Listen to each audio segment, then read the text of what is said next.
You think January 6th is bad, that you think Donald Trump delegitimized the voting process?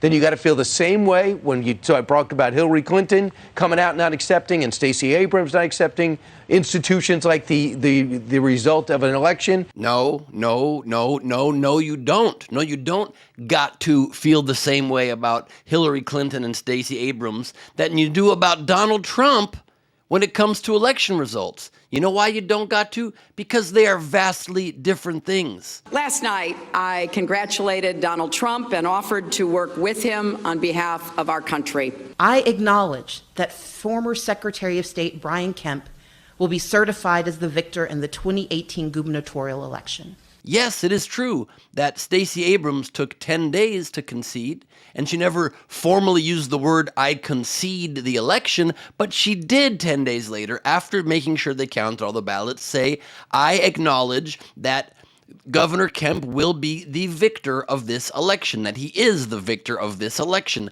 That is acknowledging the results and letting the state move on. She then filed a major lawsuit to make sure that Georgia election laws can change so that there isn't suppression of voters in the future, so that people don't get kicked off of rolls for no good reason.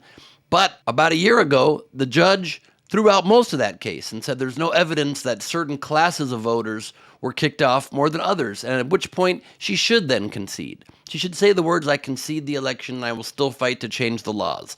That narrow point is a good point. Hillary Clinton, she does still claim that due to Russian interference in the election, that it was not super on the up and up. But she did the next day after the election concede to Donald Trump.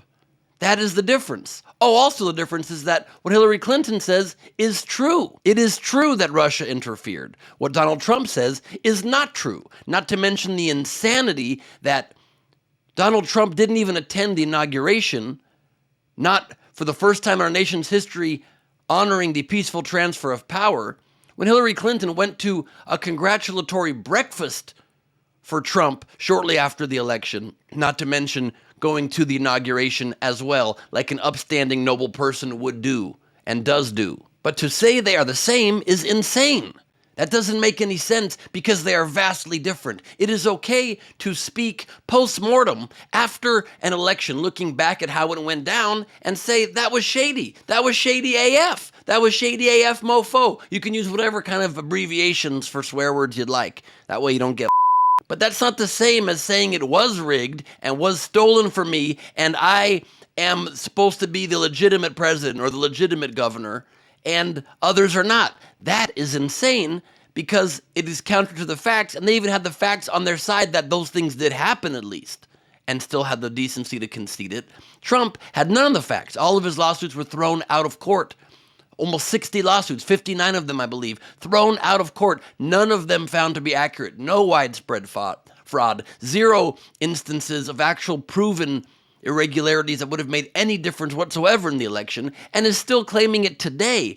Not to mention, inciting an insurrection against the government, organizing a rally, telling people to go fight, and the piece that everybody misses, and I really hope that the Jan 6 committee in these final hearings finally makes this point over and over and over again. He specifically said he would not commit to a peaceful transfer of power. Will you commit to making sure that there is a peaceful transferal of power after the election? Well, we're going to have to see what happens. You know that I've been complaining very strongly about the ballots, and the ballots are a disaster. I understand that, but people are rioting. Do you commit to making sure that there's a peaceful transferal of power? We want to get rid of the ballots, and we'll have a very peaceful.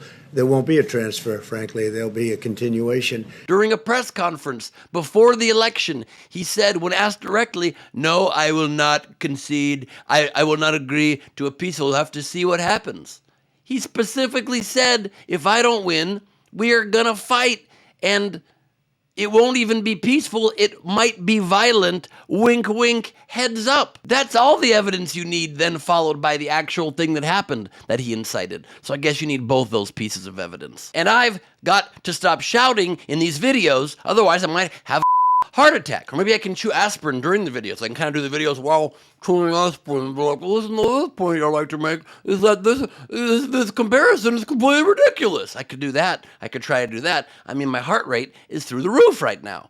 But not only is it obvious point after point at how egregious the way that Donald Trump is trying to undermine our democracy and tear down any faith whatsoever in our elections, but there's just bountiful evidence that he continually tried to overturn it. The 7-point plan, he called secretaries of state and said, just find the votes. He said, just say it was rigged, we'll do the rest.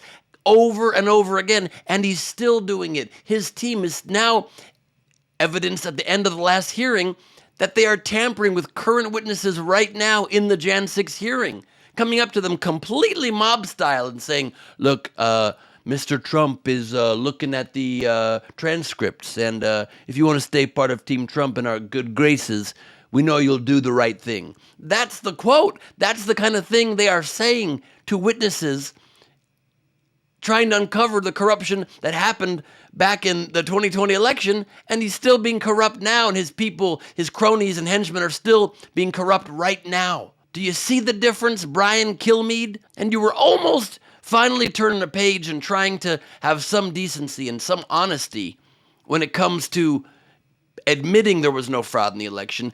Because recently, the other day on Fox News, you said as much. You said Trump was unhinged after the election until Jan 6, and that you have seen no evidence of voter fraud. Once again, the president was unhinged during that period. So he's convinced he was robbed. There's no doubt about it. But I have not seen any evidence, and these are all incremental examples. Shortly after, you go on Fox and Friends again next to your two buddies on the couch and say you have to see it as the exact same.